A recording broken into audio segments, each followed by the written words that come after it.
Leadership is not just one quality, but rather a blend of many qualities. And while no one individual possesses all of the talents that are needed for leadership, each man can develop a combination that can make him a leader. Contrary to the opinion of many, leaders are not born, they are made.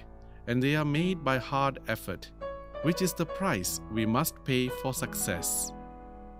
By Vince Lombardi. Welcome to the podcast series on Yang Berbahagia, Tan Sri Muhammad Khairul Adib bin Abdul Rahman, the Director General of Public Service. This podcast series has 6 episodes capturing the leadership journey of Yang Berbahagia Tan Sri. It is the reflection of Yang Berbahagia Tan Sri's governance qualities throughout his service as an administrative and diplomatic officer for 34 years. Intan presents the Leadership Encyclopedia by Yang Berbahagia Tan Sri Muhammad Khairul Adib bin Abdul Rahman. You are now watching the second episode entitled Shaped by the Journey. Yang Berbahagia Tan Sri, how would you describe your primary and secondary years education? I started schooling Standard 1 in 1969. As I mentioned earlier, my father was a teacher. So he too was busy registering students. He was teaching somewhere in Palestine while we were living in Seremban then. So even during my first day in school, I travelled by myself to school, taking a public bus and registering myself on my very first day. So come to think of it, something which I don't even allow my son to do it now. But those days, yes, it's quite normal because we were taught to be on our own. We were not afraid of our environment. We live with the environment. So I went to school on my very first day. I took a bus and followed through all those who are wearing uniform and get down the bus. But my problem was that I didn't know which bus to take going back home. So fortunately, there was one teacher who offered me a lift, and him being a teacher and my father a teacher, they knew each other. So I was sent direct to my home on my way back on the very first day. So I was in KGB Primary School. At that point of time, it was the biggest school in Negeri Sembilan. It has a population of about 2,144 students from Standard 1 to Standard 6. The school is located in Ampangan, Seremban. Throughout my year there, I was active in hockey. I didn't choose football because at that point of time, many students were playing football. So you had to take a turn to kick the ball. And on the other field, there was actually not many students picking up the hockey stick. So that's when I started playing hockey in Standard 4. And since throughout then, I've been playing hockey from Standard 4 right up to Form 5, even at the district level as well. Those days we don't have, unlike today, we have this Form 5, Standard 5 assessment. So every year, all Standard 5 students will take exams, national exams, and those who have good grades will be able to get into good school, residential school like MCKK. And I was fortunate enough, my result was okay, that I was actually accepted to enter into MRSM. That was when I was in Form 1. But going back to my primary school, on my 6th year, I was elected the head boy of my school for the reason only because that I did well in my penilaian, in my Standard 5 assessment. So I was chosen to become the head boy. And I had to sit next to the headmasters and all the teachers and on every assembly on Monday. So, and I was tasked to read the Rukun Negara. So until today, I can memorize, I can cite the Rukun Negara easily, because for every week, every Monday, on my 6th year in school, I had to lead the school in reading the Rukun Negara. Even when it was raining, we had to use a PA system to read the Rukun Negara. Then it was my secondary school. Secondary school, I entered into Madrasah Seremban. We started our school in 1st February 1975. for my form 1. MRSM those days are different, vastly different from what it is today. Seremban was the first MRSM. When I entered MRSM, there was only 3 MRSM. There was Seremban, Kota Baru and Kuantan. And I was in the 4th batch in MRSM Seremban. Those days, the ratio from student to teacher is only about 15 students to 1 teacher. We were not required to wear uniform then, so we were dressing just like any normal student. I had some difficulties there because coming from a family 6, and my father was the only breadwinner, so to keep up with the fashion then was also another challenge. But yeah, MRSM and my primary school taught me a lot of things. While you were in MRSM, did you hold any position like you did in primary school? Even in MRSM, I was towards the end of my studies there. I was also elected into the student disciplinary board, which is like prefectorial board. But that's not the higher body. That's not the highest body. The higher body is actually the student representative board, which is actually elected by the student. So, and I was in the student disciplinary board. So somehow or other, in both my primary and secondary school, I was entrusted with responsibility. The student disciplinary board was elected by the teachers. The student representative board was elected democratically by the student themselves. So whether it's by chance or by fate, in both my final years in my primary school and high school, I was entrusted with responsibility, which I think in a way shaped me tremendously, because I could sense the responsibility being put on my shoulder as a head boy and later on as a prefect in the school. How would you describe your journey after finishing school? Being among the first few in MRSM, of course MRSM have got scholarships to sponsor their students abroad. Upon completion of my SPM, I was offered to study abroad in both in the UK or in US.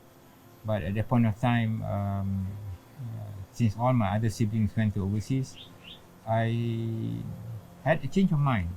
I decided to study locally. So I enrolled myself in University of Bahasa Malaysia and take up science. So it's actually a departure in my family's norms, in the sense that all my siblings studied abroad. I was the only one who studied locally. So I continued my tertiary education in UKM. My first year was in Pantai Baru. Was for 1 year. That was the last year where UKM had its campus in Pantai Baru before the whole faculty, the whole university moved to its new campus in Bangi, except for medical faculty, which remains in Kampung Baru. So in UKM, I studied there. I majored in science, and UKM is different. I didn't hold any position. I was very much on my own, but I think at that point of time, as I mentioned just now, is that my father was a teacher. My siblings all studied abroad. My my sister and my younger brother was still studying. I think it was a challenge financially for my father, so much so that he opted to retire early and open up a business, which actually both me and my father started. So I was juggling times between my studies and also the need to tend to the business.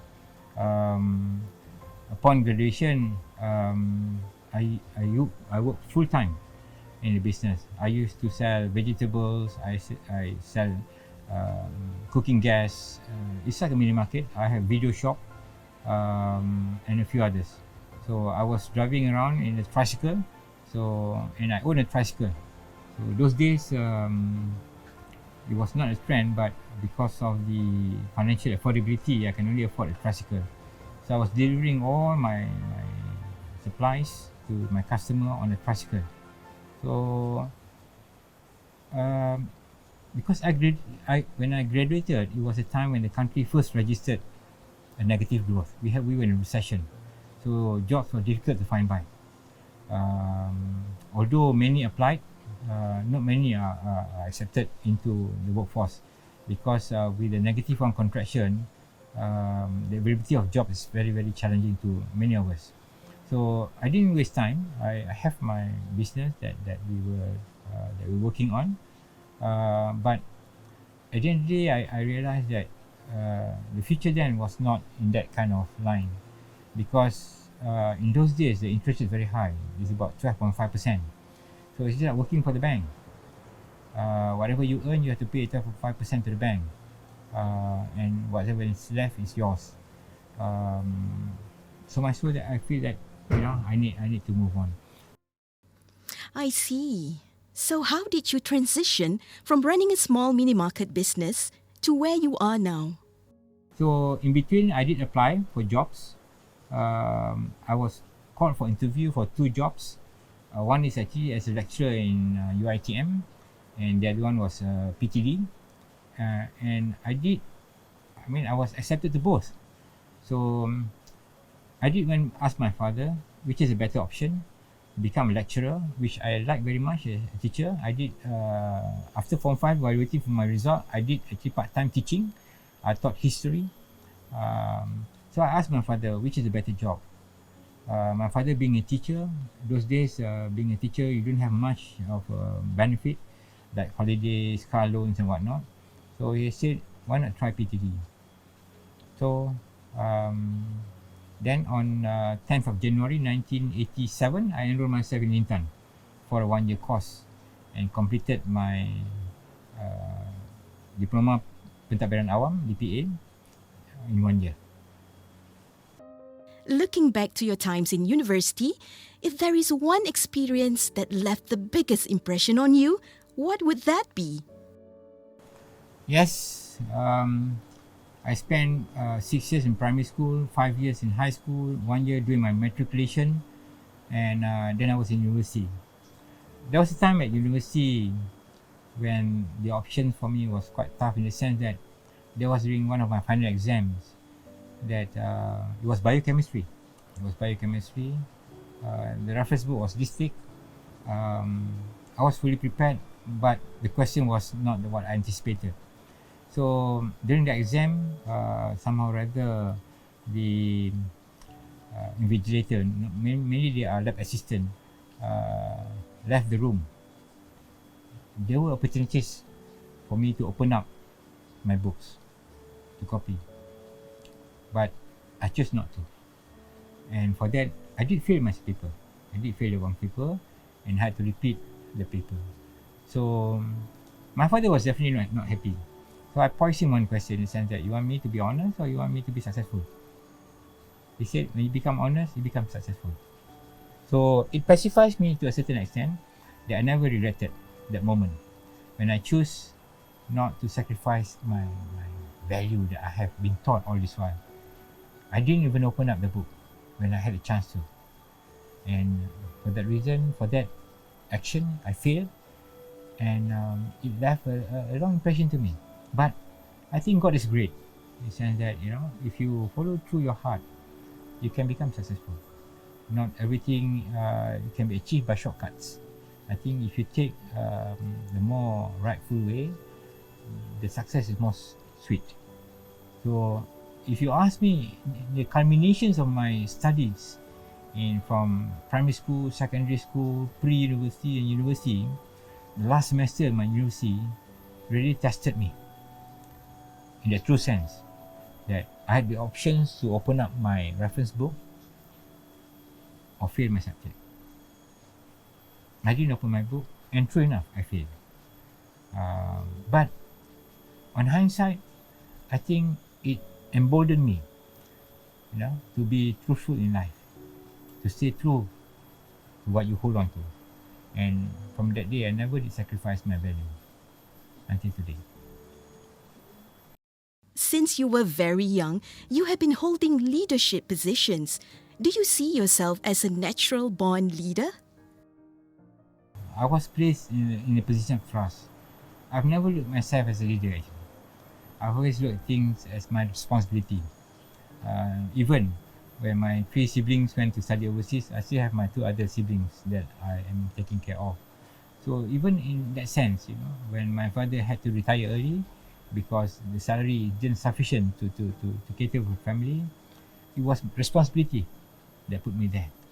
I work actually basically is about 18 hours a day, 363 days in a year. I took only 1 day off for Hari Raya and half day off for Hari Raya Haji. Yeah, money was not an issue. Of course, we are not rich, but it managed to scrape us through the difficult times that we have. So even in school days, I did not run for any election, but I was chosen by my teachers to become head boy. I was chosen by my teachers to member the student disciplinary board. But in university, of course, as I mentioned now, I did not opt for anything. So to answer the question whether I was born leader or not, I never look at myself as a leader. Whatever is given to me, I took that as a trust that people ask me to do it. So I don't like to go around and say that I'm a leader or have authority over things. To me, it's about doing what you are expected to do. So the responsibility or amanah is much bigger than the labeling of a leader. In your opinion, what is the most important quality a leader should possess? I think leaders must be someone who has empathy for their followers. They must be one and together with them. It is not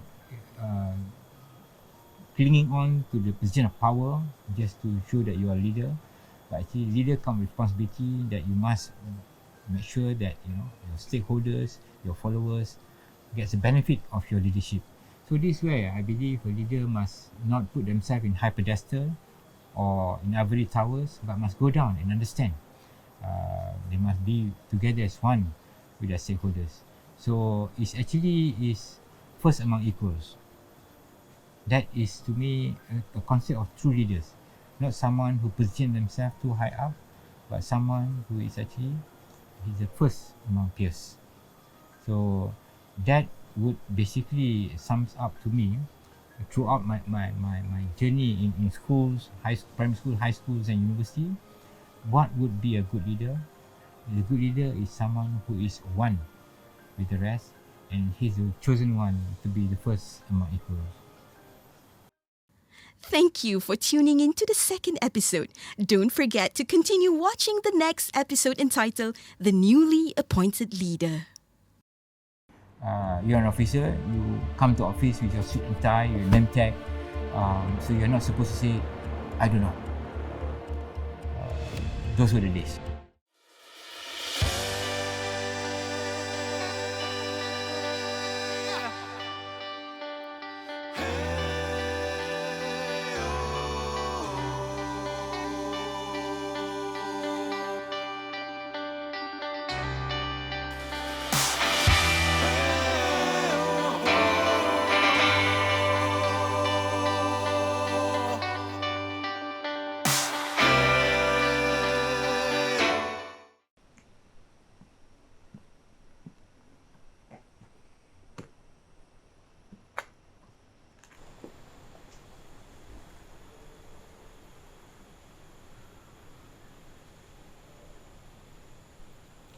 A quote from Tom Peters: leaders don't create followers, they create more leaders.